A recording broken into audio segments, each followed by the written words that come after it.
Welcome back to another edition of Songs of the Ozarks, a project of the Ozark Studies Institute, an ongoing initiative of the Missouri State University Libraries. My name is Emalee Flatness, and today's date is March 8th, 2023, and we are here at the home of Berry Wynn and our special guests, in Ozark, Missouri, of course. Our That's special right. guests, Don't forget Ozark. right, are Berry and Betty Wynn. Thank you guys so much for meeting with me today. You're welcome. And my first question is, are you originally from the Ozarks? No, I was born in Alamosa, Colorado, and then when I was 11 years old, we moved to California, Wow. in Ontario, California. So Where that's I was where born. I was really raised there. Oh. Yeah. So how did you end up meeting your husband, John? Well, we used to play music. I had a band with my sisters and my brother-in-law, and we used to play, and of course we played in bars, which I was young, but that's the way I met him. He was in the service, and he'd go listen to us. And then he Really? just And asked she me was to go on a date. 13. No, I was 15. Oh, 15. Sorry about that. So, when did you guys get married? in How long after that? 1959, Wow. July the 18th. Wow. But he didn't play music when we met. And so we said, if you want to be in the band, you have to learn to play the banjo, because we didn't have a banjo. So he is self-taught. He bought him a banjo, and he's self-taught. And so he joined the band with playing the banjo. So did your folks play music or grandparents? No, not that I know of. I don't think Really? they did. My oldest sister just started playing guitar, and then they started singing. And they'd go do shows and leave me at home watching my two brothers babysitting. Oh, no. So at 13, I said, I'm going to start singing too. I'm tired of babysitting. So then I joined the band, and we were a trio. So you are the start of the whole Wynn legacy of music. Well, yeah, I think so. Yeah. So was the genre of the Colorado Sweethearts, is that correct? Was it bluegrass or Well, country we used music? to sing country first, because we played same stages like with Little Jimmy Dickens, and we played with, who else did I tell you? Webb Pierce? No. Oh, We used to know him, though. Johnny but Cash. No, we didn't play with him either. Barry, stop being silly. Well, you have pictures with them all, so I Yeah. just thought you automatically played music with them. Yeah. Bobby Bear. Yeah, Bobby Bear. We used to play with Bobby Bear too. I before got he one became right. famous. And other stars, we used to play with them. I mean, on the same show, we had our own band, so.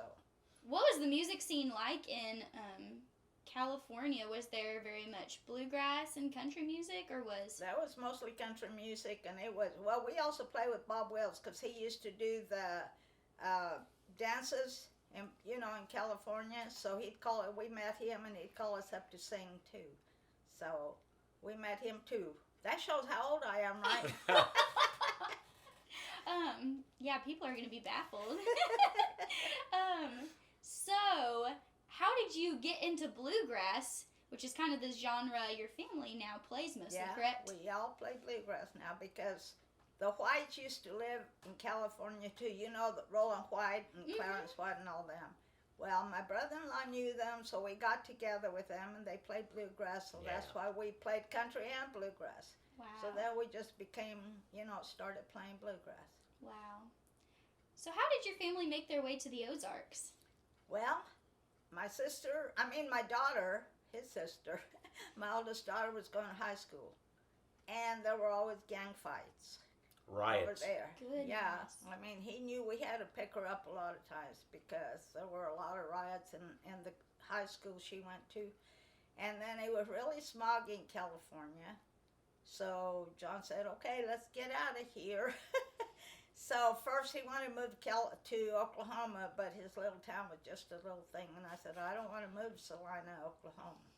So then we came to Missouri. Wow. How did John get into being in the luthier business? All right, that started in California too, when he Wow. joined the band. Somehow he got a hold of an old mandolin, and it didn't sound very good, so he said, I'm going to take this apart and see how they're made. So he took it apart and studied it, and then he made, like he said, trial and error, he tried to build some mandolins, and then he finally got one that he liked. And we took it to a music store, and they bought it, so he was real proud about that. Wow. So he was building a little bit, and then when we came over here, of course, the wages were really low here compared to California. So he had worked, where does that? Paul Mueller. Yeah, he used to work at Paul Mueller, and he hated it. For about 3 months, wasn't it? Wow. Probably. But As- he was claustrophobic, and they put him in those inside of those those tanks. tanks Oh, to clean them and grind them and all that stuff. Right. And he couldn't stand that because he's really claustrophobic. Wow. Yeah, he didn't like it because they weren't paying too much. So he told me, he came home one day, he said, how do you want to go to, what did I tell you? He said, "You want to go for broke?" Yeah, that's what he said. And here I was the only one working with the wages so low, and we had 5 children. So, but then to get started, for people to know him, he'd go to all the music stores and said, if you're overloaded, I don't want to take any business from you, but if you have too many repairs to do or something, just send them my way. So that's how he started, and he started making mandolins Wow. and banjos.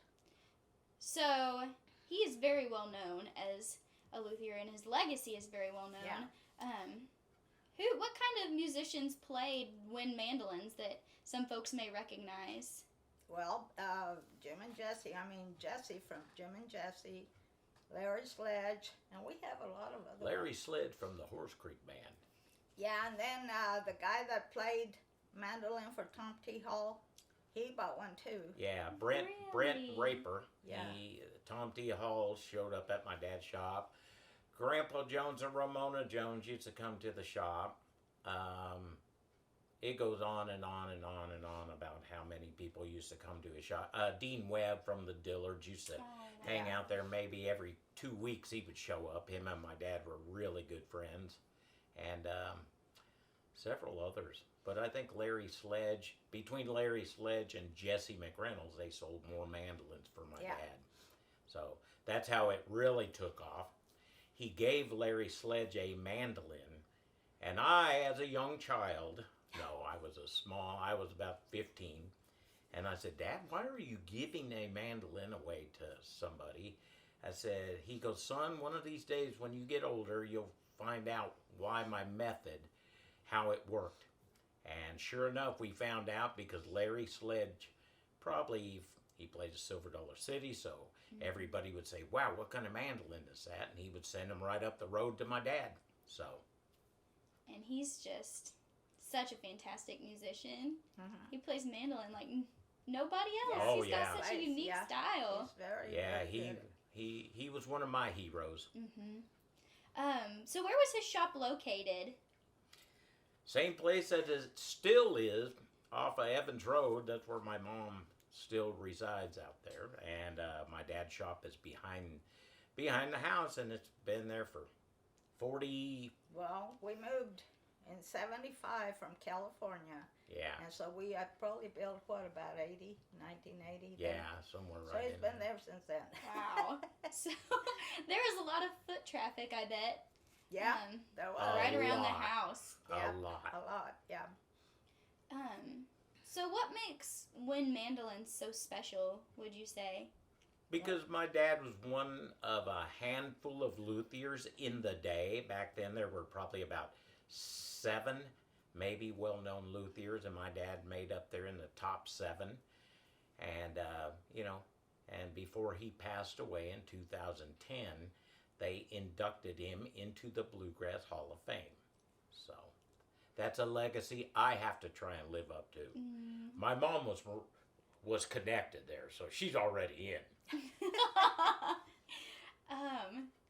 Something I found so special is I was listening to Gordon McCann, his collection, and I think you're in there as well as your husband, playing music on this, digitized. The album that I let you see. That's it. You have enough So light? this is a banjo that John Wynn built that Berry's gonna talk about in this magazine, and then if you wouldn't mind showing me the mandolin.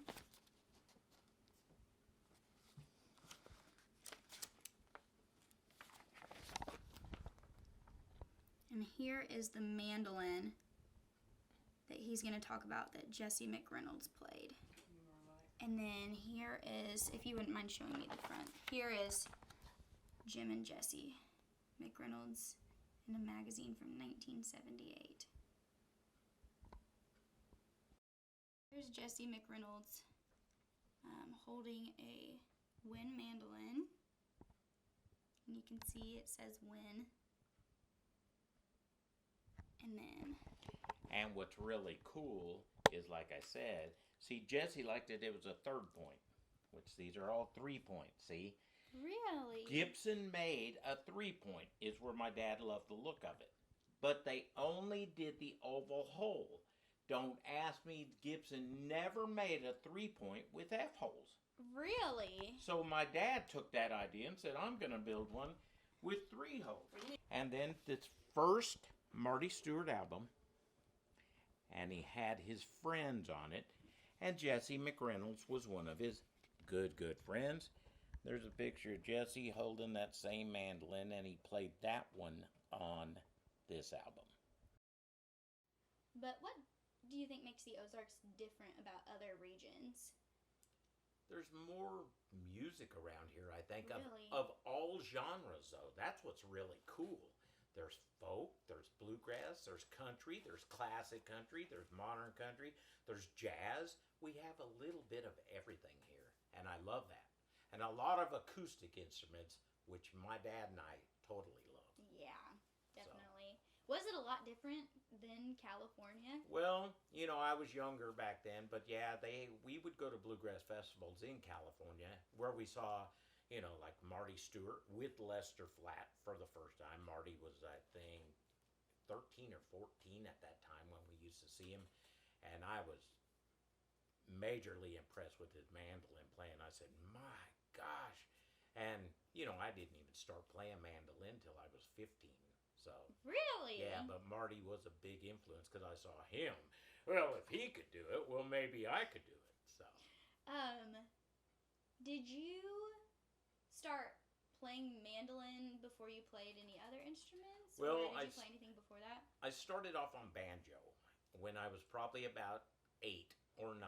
My dad was a really good banjo player, so he was teaching me a little bit. Well, when you're 8 or 9, I was actually doing very well, but to me as a young kid, I think I should have been a master banjo player in 2 months. You know, Right. and so because I felt like that, I guess that's why I just kind of lost interest. And you know, but he taught me about 3 songs, which I still to this day can barely play on the banjo, barely, but I still remembered that from him teaching me back then. Wow. So when did you get started working with your dad's business? Well, when we moved here from California, I was a young kid, and you know, as a boy, you always want to, you know, be like your dad, because my dad was my hero, and you know, I wanted to be like him. So I said, Dad, can you kind of teach me how to do some of this? And he goes, yeah, I'll teach you. I'll start you off on some little things. And he started me off just on a little jigsaw when I was like probably 9 or 10 at that time. But then, like I said, we moved here, and I got into it about when I was 12 to 13 years old, and he was having me sand mandolins, hand sand, all this stuff, prep them in order for him to paint, you know.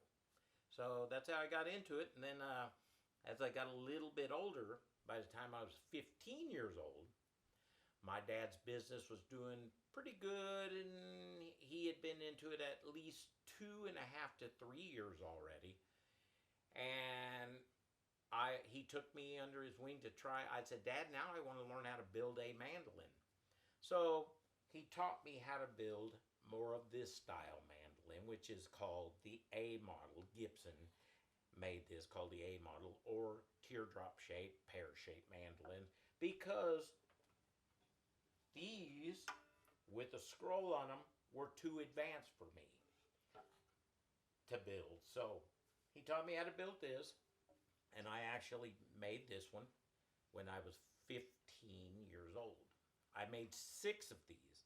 In fact, I was starting to build my very, very first one in high school. At Kickapoo High School I went to, and I was using the saw the table saw in an improper way, and the teacher runs over and shuts the saw off and says, "Wynn, what are you doing?" I said, "I do this all the time at home." I was using it the way my father taught me, which was a great way, but more for advanced people. But my shop teacher didn't understand. So anyways, I brought that first mandolin home and told my dad, I said, "Dad, look, I started building this. I was going to surprise you." And he really was impressed. So he helped me to finish that first mandolin. And anyways, it ended up sounded really good. Wow. So, and then after that, my brother, I had another brother. He passed away in 1998. But he was working with me and my dad. So it was me and my dad and my other brother, Mark. And we were working together. And Mark turned out to be an ace inlay cutter. Like all the inlays on these mandolins and stuff. Mark actually did the inlay on this mandolin. And Mark was being punished a few times. So my dad said he had a book with nothing but inlays in them.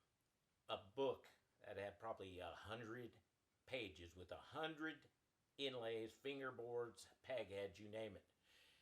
So my brother was being punished because he did something wrong. I don't know. So my dad said, "Mark, you're to do, I need 5 of this, 5 of this, 6 of these, 7 of these, 9 of these." And he looks at me and said, "Berry, this ought to keep him busy for a while."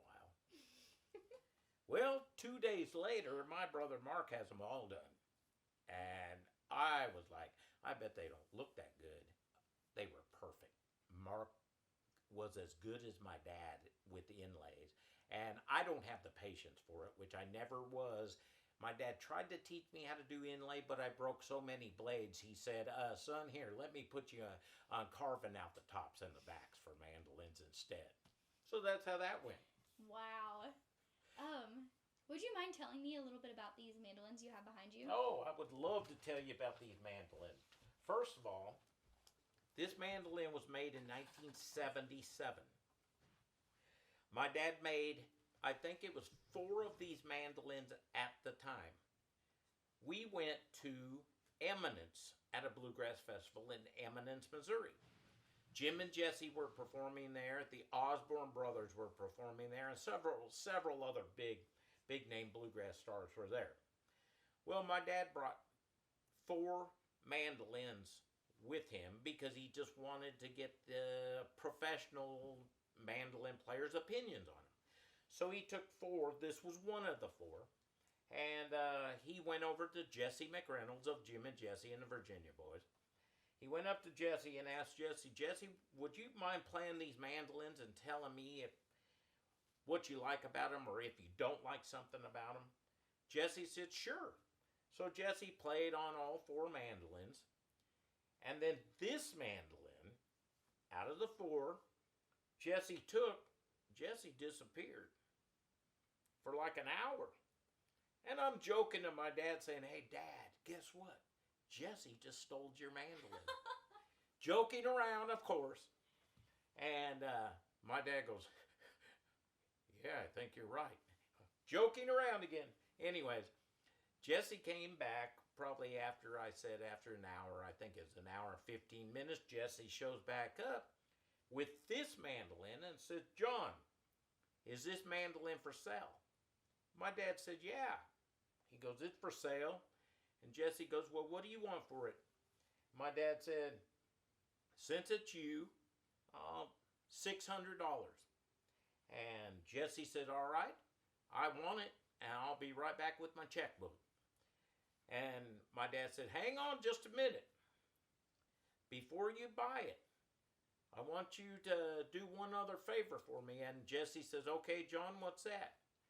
And my dad said, "I want you to teach my son Berry how to cross pick."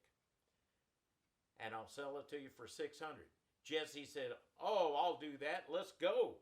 So me and Jesse went on Jim and Jesse's bus, and I was sitting across from Jesse on a bus seat, and Jesse was teaching me how to crosspick, so I got to learn firsthand how to crosspick. I'm not that good, but I still got to learn firsthand from Jesse how to crosspick.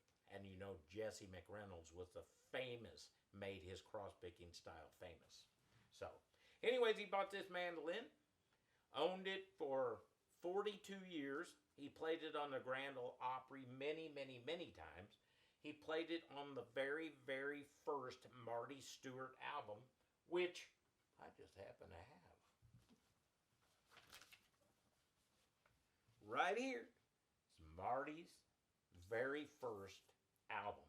It's kind of a little, mostly bluegrass, but it has a little country feel to it too. And on the very back of it, there is Jesse McReynolds. Jesse is holding this mandolin on the back of Marty Stewart's album, and he played that mandolin on this album. So, he kept it for 42 years. Jesse is 93 now, and his brother Jim passed away, I don't know, 20, 25 years ago. So, Jesse still plays on the Grand Ole Opry every Saturday night or something like that, from what I'm told. But anyways, I got a hold of that mandolin. Jesse sold it just a couple years ago in a package deal with a Gibson mandolin, this Wynn mandolin, and another. And I found out who had it. All my friends called me from Arkansas and said, Berry, I know where the famous mandolin is that Jesse owned. And I tracked it down, made a deal with the guy, and I've owned it for about 2.5 years now, and I love it, I love it, I love it. It's my favorite mandolin, and now I know why Jesse picked it. So, anyways, that's a little story on that, and I'll show you. When I got it back, I made this pick guard for it. Jesse always liked the pick guard, and it was on there, but it was an older style, so I'm into the newer style mandolin stuff, so I handmade my own pick guard. Put a different fingerboard on it, because the other one was kind of wore out, and I put this little tail thing on there and did that, but look at that back on that baby. Called Quilted Maple, which a friend of my dad's brought that to him way back in California, and it was a stair step in a high school in California. This was the piece of wood out of that. So, anyways, that's the story on Jesse's mandolin. Jesse still owns another Wynn mandolin, and he said he will not part with the other one. Of course, it says Jesse McReynolds on the back of it in ivory. No, it was legal ivory, by the way. It was some old piano keys that somebody gave to my dad, and he wrote Jesse McReynolds in ivory on that, and Jesse put that one on the cover of another album. And he put this one on the cover too. This one I showed you a while ago. And it's this one. Jim and Jesse Today album. And Jesse did this on purpose. He wanted a big close-up of my dad's mandolin to help promote my father. So that was cool. But a mandolin Christmas album, the other one is, and the top on it is made out of willow, which we were experimenting with willow back in the day, and we found out that willow makes some of the best sounding musical mandolins ever. Where did your dad source most of his wood? Mostly friends of his. Everybody that knew my dad would bring him woods from all over the place. And he loved working with walnut because that's our native wood, one of them around here. So he made a lot of his instruments out of walnut. But his friends would, hey John, I found this piece of wood. It has a lot of figure, which meaning fancy stuff like this. So he would bring, different people would bring him different kinds of wood and say, hey John, I thought you might be able to build an instrument out of that. And he would. Would, you get it? mandolin here? This mandolin was the one that I made when I was 15 years old, and then I got it back several years ago. When I made 6 mandolins. I never knew what my dad did with them. He sold them, but I never knew where they went. And then a lady contacted me through my Facebook Wynn Banjos and Mandolin page. Some lady just contacted me one day and said, "Are you a Wynn that built musical instruments?" And I said, "Yes," and my father did. Well, I'm thinking, and this lady saying, "Well, I live in Texas, and I bought an estate from an old lady that played this mandolin. She was 83 years old. She passed away, and then this lady bought her estate, and she found this mandolin, but she knew the old lady that played it. She says she played this in church every Sunday." And I said, "Wow, that's really neat. I don't have an A model that my father built. So, not even thinking that it might be one of mine. I wasn't even thinking that." So, anyways, I said, "What does it say on the inside?" My dad always labeled it inside the F hole here, and he taught me to do that. And she says, "It says such and such made by Berry Wynn." Well, I almost had a massive heart failure because I wasn't even thinking it could be one of mine. But I didn't want to get too excited. The lady would up the price. So she said, "How about if I just send this mandolin to you and you see if you're interested in it?" Well, I knew I was going to be interested in it no matter what, especially when I found out it was one of mine. And anyways, I got it in the mail. I looked at it. The strings were really rusty, but I barely strummed on it, and I knew it was a good sounding mandolin. So I asked her how much she wanted for it. She finally came up with the price. She said, "I'll tell you what, I'll take $350 for it." Well, there again, almost heart failure again. So I bought it right off the bat and sent her the check before she could change her mind. So anyways, I got it back, and I put a new fingerboard on it and a few other little things, did some tweaking to it, and it ended up being one of my favorite and best sounding mandolins. And I'm not bragging, it just had a great, great, great, great tone.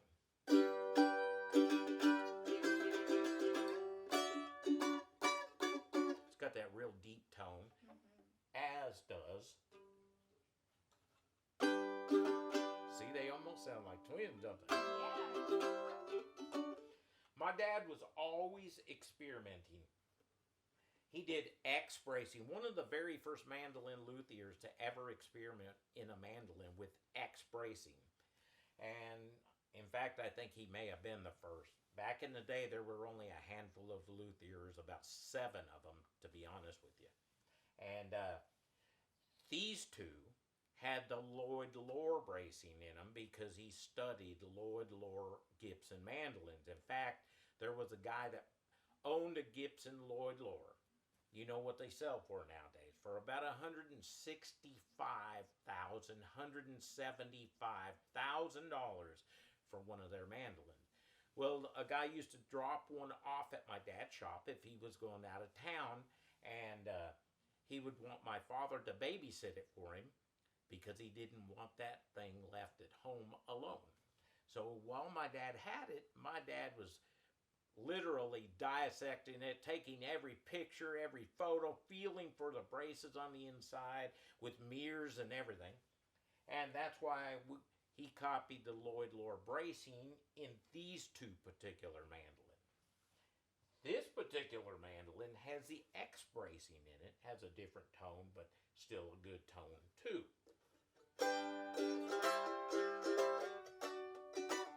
So, you know, I figured Lloyd Loar didn't come up with the bracing just by guess. I think he was a master luthier, experimental guy, and I think he found the perfect bracing, the most perfect way to brace a mandolin. and that's why his mandolins are so sought after now. Man, it's so interesting how different they sound, these two compared to that one. Yep, I know. It's amazing. And then, I'm going to tell you, not every one of his mandolins sounded good because he was always experimenting. He knew if they sounded good or not when he would string them up.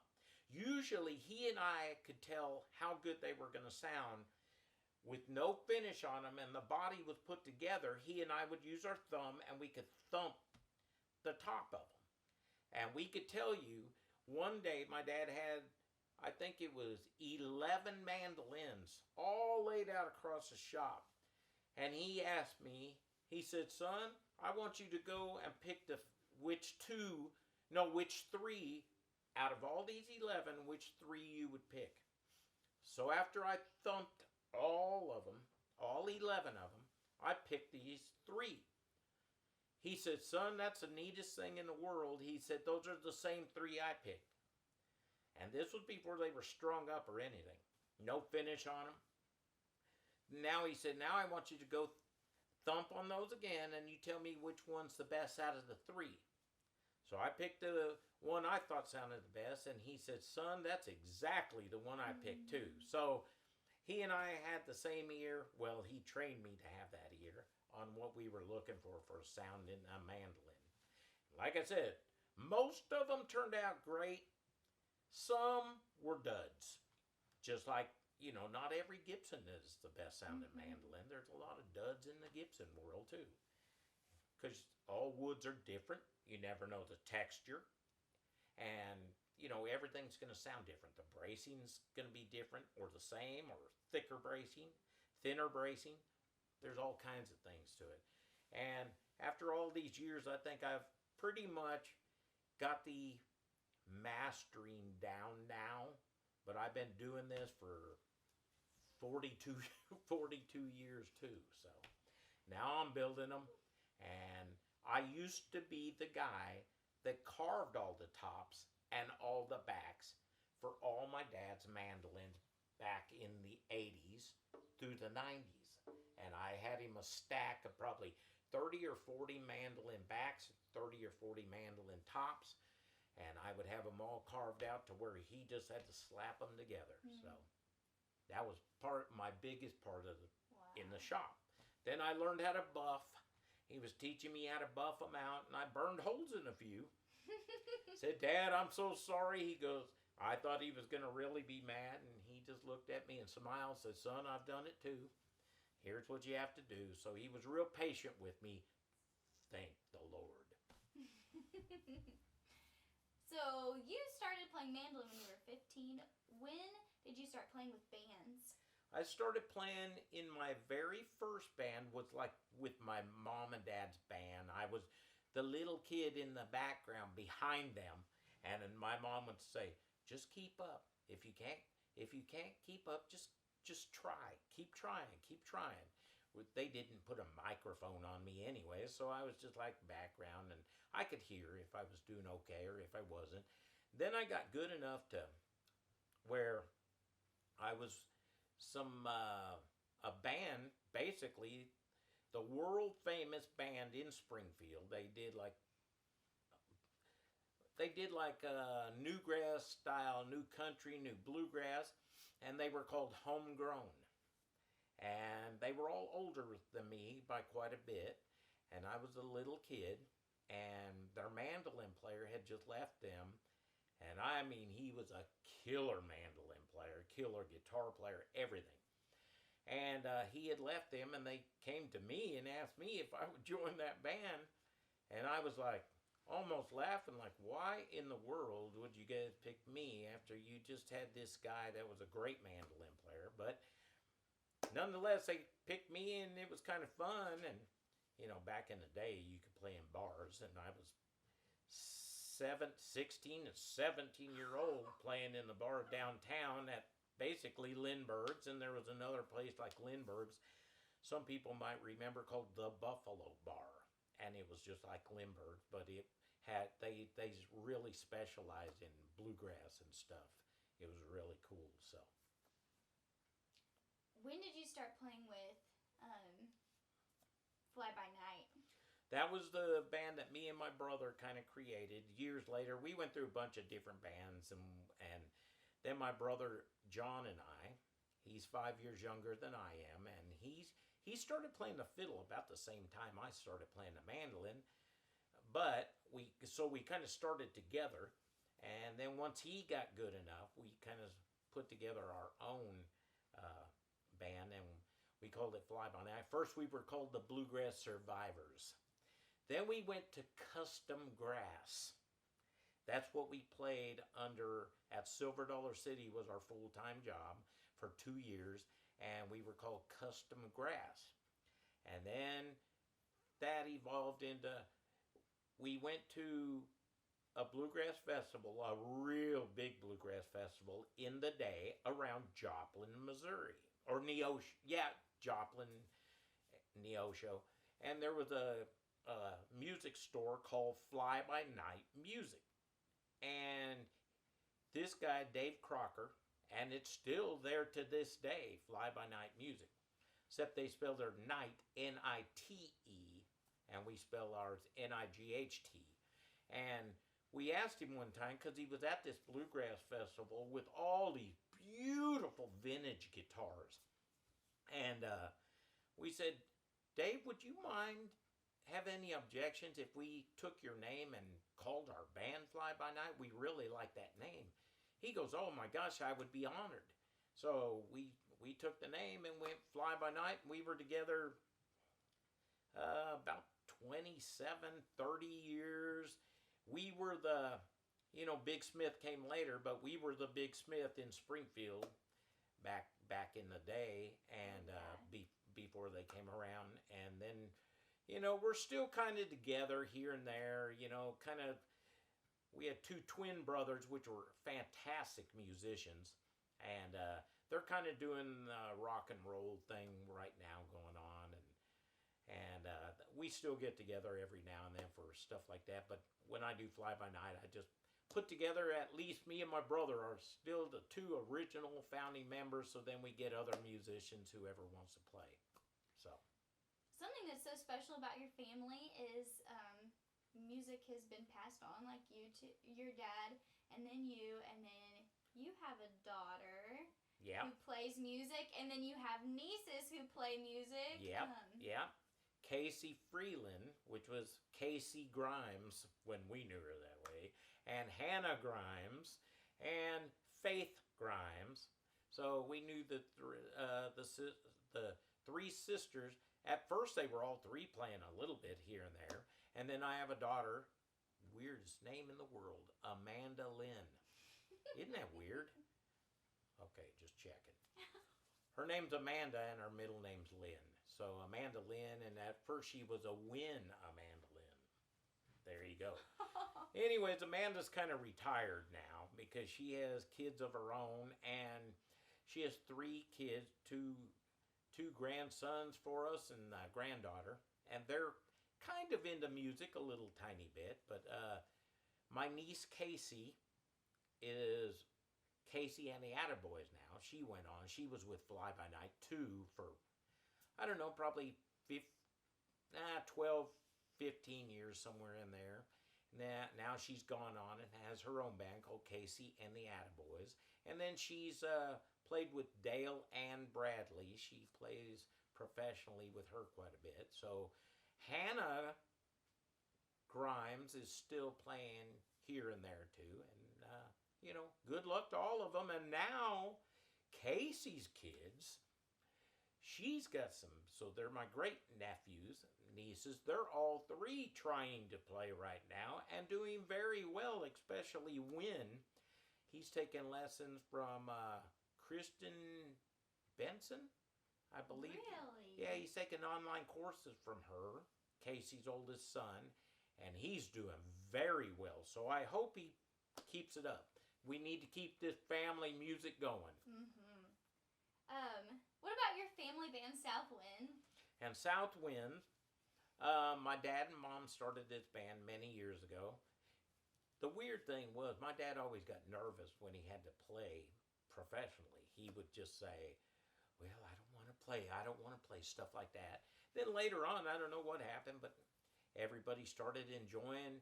It was my dad, my mother, Casey, myself, and Dan O'Day played the fiddle for them some. But then they had different band members through the years too. Kenny Keys and I don't know, some of the others, Brian Grimm. But we went through the whole thing. Well, my dad passed away in 2010. And before he passed away, he said, son, can you do me one big favor? And I said, what's that, Dad? And he said, can you keep the family band going? He goes, to keep your mother, he goes, I think that's going to be the only way your mom's going to be able to cope with me being gone, is because she's always been involved in music. So I said, sure, Dad, I'll keep the family thing going. And still to this day, Southwind still keeps it going. And now it's me, my mother, Casey, our niece, and my brother, John Wynn Jr., and sometimes a mandolin. I think that's what's so special about the legacy is it just continues and continues and seems to never end, the Wynn legacy. And you've been really involved in helping kiddos get started in music as well, if I'm not mistaken. Yeah, I'm not as big as role in it as my mother is. She plays a big part of this. She, every Thursday night, she has a jam at her house, and she and my dad used to do that all the time, and they would bring in all kinds of beginner musicians, and they would gather at their house, and my mom and dad would teach them all to play and how to keep time and all that kind of stuff. And my mother still continues to do that to this day. I mean, they have a handful of people now, and mandolin players, banjo, and then Hannah's part of that, Hannah Grimes. So they keep that legacy going, and I'm glad. They started a lot of people around this area, though, way back in the day. Between them and the Kraft family. The Kraft family were the other ones. There were 3 family bands when we first started here in Ozark, Springfield area. It was the Cardwell family, it was the Kraft family, and the Wynn family. So they were about the 3. Oh, and the Withers. Yeah, I forgot about the Withers. They were another one. So there were about 4 to 5 main bands around that were like family bands. Why do you think your family drifted towards bluegrass instead of country music? Well, I guess it's because my Uncle Bob owned Bob's Record Rack for many, many, many, many, many, many years until he passed away. And he was the only person to ever carry the biggest selection of bluegrass albums ever. You couldn't buy a bluegrass album just in your normal stores, but he had Bob's Record Rack, and he specialized, because he was a bluegrass musician, he specialized in bluegrass music. So every Saturday, I would go to his shop, and I would say, Uncle Bob, I'm here to buy my 2 albums. And he goes, okay, I'll tell you what, I'll knock 98 cents off any album you buy. You know how that worked out. Well, I only have a bluegrass album collection, probably. And I knew nothing. I never had a mandolin lesson in my entire life from anyone. I would just look at these albums and say, never heard of this band. The mandolin player looks kind of cool. I bet you he could play. And 9 times out of 10, I hit the jackpot, because I learned from every mandolin player that was a mandolin player on any album. The ones I handpicked, they ended up being fantastic mandolin players, so that's how I learned. So It's always been so fun for me to watch your shows because you put in a country influence as well. And John, he kind of has a country fiddle playing style sometimes too, doesn't he? yes, he does. Johnny actually got to take fiddle lessons from a guy named Gene Dykes. The guy's name was Henley Dykes. He is a great friend of my father's, and he would play in their band sometimes. Well, he was an older guy, but one of the best fiddle players around this area that anybody could have ever chosen. He played the Kenny Baker style to a T. And there weren't any, he had been asked to give lessons to all kinds of people. And he turned everybody down. He didn't like giving lessons. He didn't want to give lessons. But to a favor to my dad, because my dad probably held him hostage or something. No, I don't know what the thing was, but my dad asked him, could you do me a big favor and teach my son how to play the fiddle? And that's who taught my brother John Jr. how to play the fiddle was Gene Dykes, and that guy flat knew the Kenny Baker stuff. Wow. So, That's fantastic. anyways, to wrap things up, I'm just excited that the bluegrass music in good hands now. And I started, there's a place called Baker Creek Seed Company. Well, 17 years ago, I was playing with a girl named Emalee Dowden. Well, Emalee Dowden introduced me to Baker Creek Seed Company. And I played mandolin for her. Well, the sound system wasn't very good over there. They had 2 microphones, and they were constantly feeding back. Well, the guy that was just parked us out in a parking lot, I turned around and I didn't know if he had a twin brother or what, but it was the same guy that was running the sound that just parked our car. And there was feeding back. So I told Emalee, I said, Emalee, I wish they would let me run the sound or let me bring my own sound system. And she said, well, let me take you to the owner and you could talk to him about it. So Emalee Dowden took me to the owner, Jer Gettle, and I said, Jer, I would like to try to run sound for you. And I said, just give me one shot. I said, if you like it, you can hire me. If you don't like it, you never have to hire me again. So Jer said, okay, we'll try it. So I've been running sound there for 17 years now.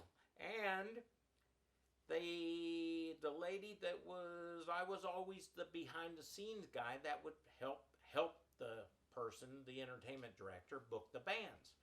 So when the entertainment director decided to leave, she was going off to do something else, some other job she wanted, and she put my name into Jer and said, let Berry do it. He's been doing it all these years anyway, so why don't you... So here I am. I'm the sound guy still down there, and they made me the entertainment director.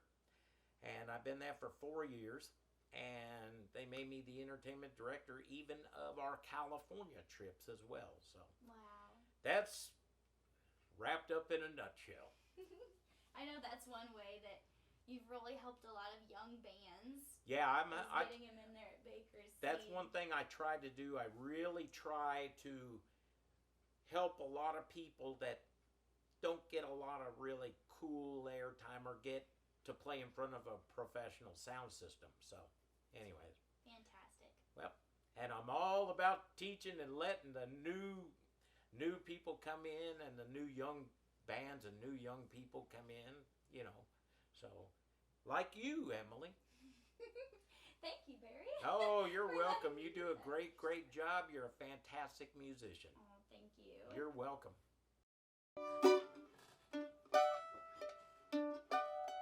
Brandon, you're gonna. Oh, I'm sorry. Oh, no, you're fine. I wasn't telling you.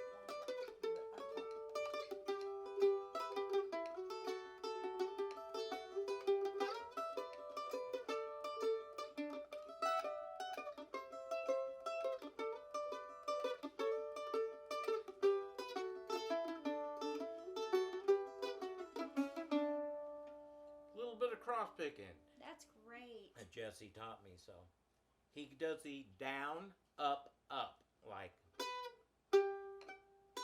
See, down, up, down, up. So.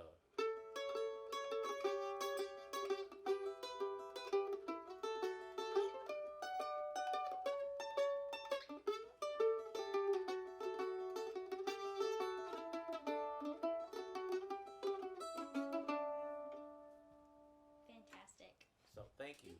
And on Jesse's mandolin. Wow. So.